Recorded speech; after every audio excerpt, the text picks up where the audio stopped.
Kamarudin Tadi kita Sentil, sudah berbincang penasehat dengan hukum kuasa hukum dari Pesi, Barada setelah Richard istri Eliezer, Sambo Roni Talapesi, tersangka. yang menyatakan ada Otaknya keterangan dipenuhi dari dengan Baradae seks. bahwa Putri Chandrawati ini sempat menangis sebelum terjadi eksekusi terhadap Brigadir Yosua di rumah Duren 3. Namun secara mendetailnya tadi dari Roni Talapesi tidak menjelaskan kepada kita. Putri Chandrawati ini memang hari ini ditetapkan sebagai tersangka, bahkan Direktur Tindak Pidana Umum Bareskrim Polri, Brigjen Andirian, menyebut pasal yang ditetapkan untuk Putri Chandrawati adalah pasal tentang pembunuhan berencana, pasal 340 KUHP, subsidiar 338, junto pasal 55 dan 56 KUHP.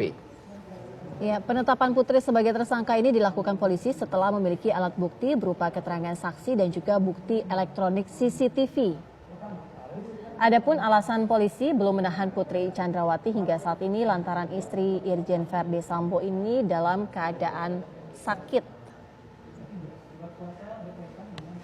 Berdasarkan keterangan dari kuasa hukum Baradae, Roni Talapesi, yang menyatakan bahwa dikatakan secara benar bahwa Putri Chandrawati berada di lokasi pada saat pembunuhan dilakukan terhadap Brigadir Joshua.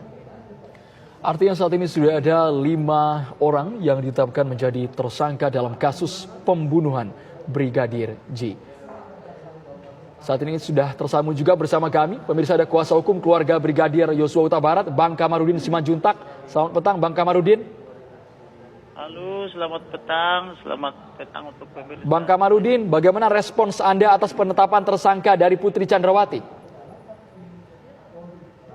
Sebenarnya permintaan untuk menjadikan tersangka itu adalah permintaan saya pada hari Selasa yang lalu, tanggal 16 Agustus 2022 pukul 11. Saya minta kepada Kabar Reskrim Polri dan juga kepada Baik, Bang Kamarudin Simanjuntak, ditahan dulu Bang, kita harus mendengarkan kumandang azan maghrib untuk wilayah DKI Jakarta dan sekitarnya berikut ini.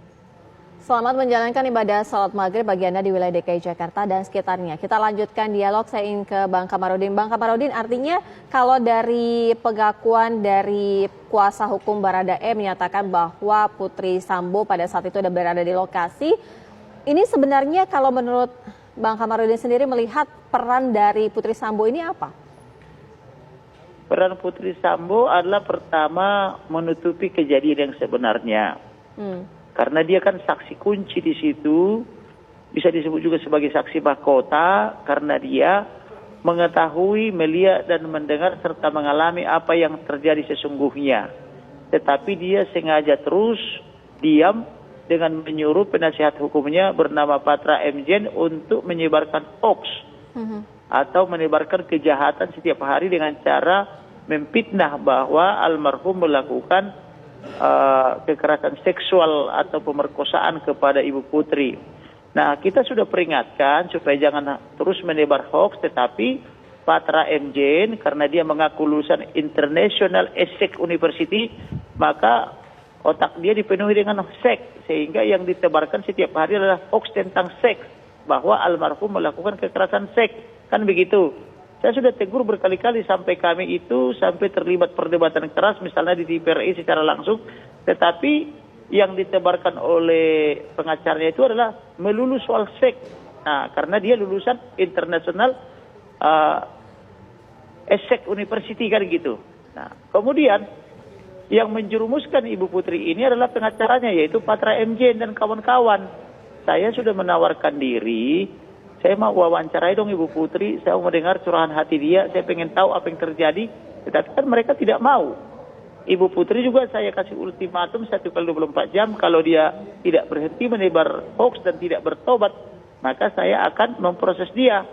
Tapi lewat 1x24 jam dia juga tidak mau.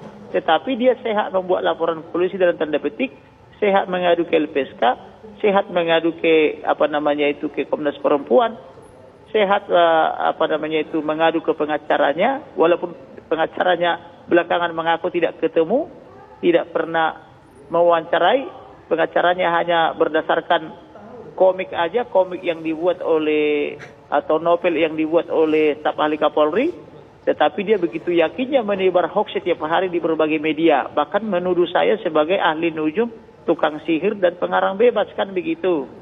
Nah, oleh karena itu supaya ada kepastian hukum, jangan sampai gara-gara terlalu banyak uang sehingga kepastian hukum, keadilan dan kemanfaatannya buat orang lain sampai tidak tercapai. Itulah sebabnya saya biayai perkara ini semuanya tanpa memungut Rp1 pun dari keluarga Brigadir G Huta Barat.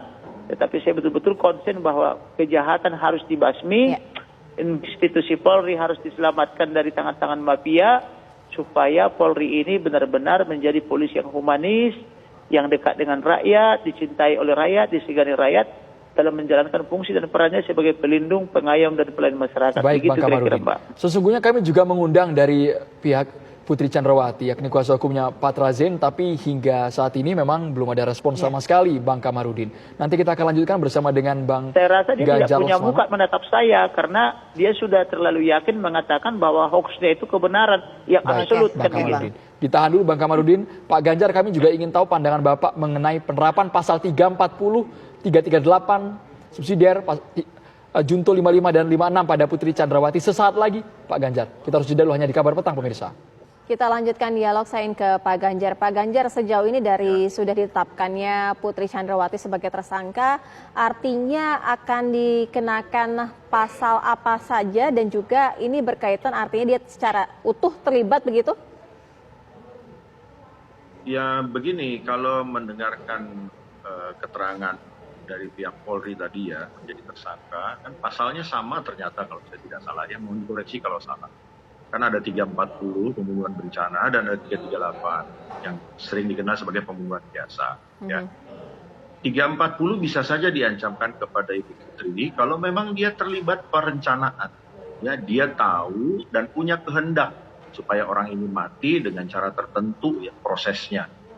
Atau kalau memang ini pembunuhan, dia mengetahui dan dia berkepentingan. Jadi kata kuncinya kan begini ya, terlibat dalam suatu kejahatan itu sebetulnya karena dia memang punya kehendak, berkepentingan atas kejahatan itu. Jadi bisa saja 340 atau 338 ya. Walaupun dalam hal ini kita sudah sepakat nih ya, saya pribadi ini lebih cenderung kepada 340 pembunuhan berencana ya. Kenapa kepada 340? Karena ada pelibatan orang lain saat itu.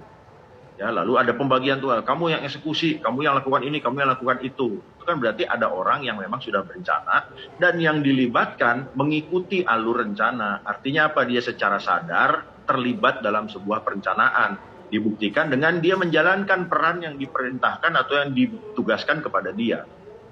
Itulah makanya terbukti pembunuhan berencana menurut saya. Nah, sedangkan peran Bu Putri di mana? Balik lagi dalam pembunuhan berencana, ya orangnya itu kan semua sama-sama punya kepentingan dan terlibat secara aktif.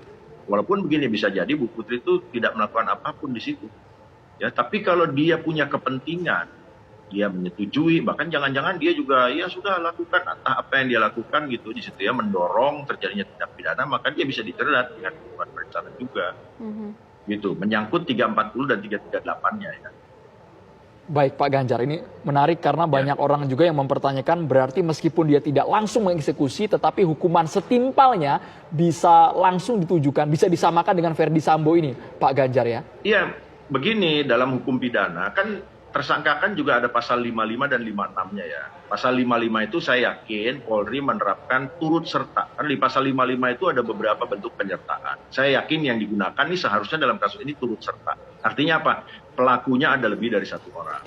Dalam turut serta secara teoritis tidak harus masing-masing peserta itu melakukan perbuatan kejahatan sebagaimana dilukiskan dalam aturan pidananya. Ya, jadi tidak harus semuanya menembak, semuanya megangin, mukulin, tidak harus.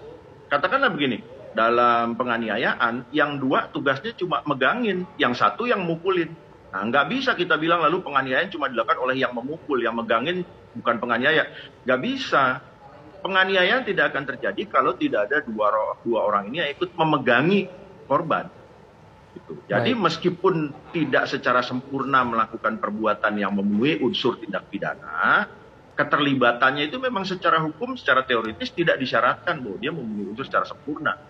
Nah, dalam turut serta, ketika unsur delik terpenuhi secara kumulatif oleh para peserta, di situ telah terdapat penyertaan, ini turut serta. Baik, terima kasih Pak Ganjar Laksmana dan juga Bang Kamarudin Simajuntak sudah bergabung bersama kami di Kabar Petang. Mohon maaf tapi waktu kami terbatas. Betul. Kita lanjutkan dialog di waktu yang lain.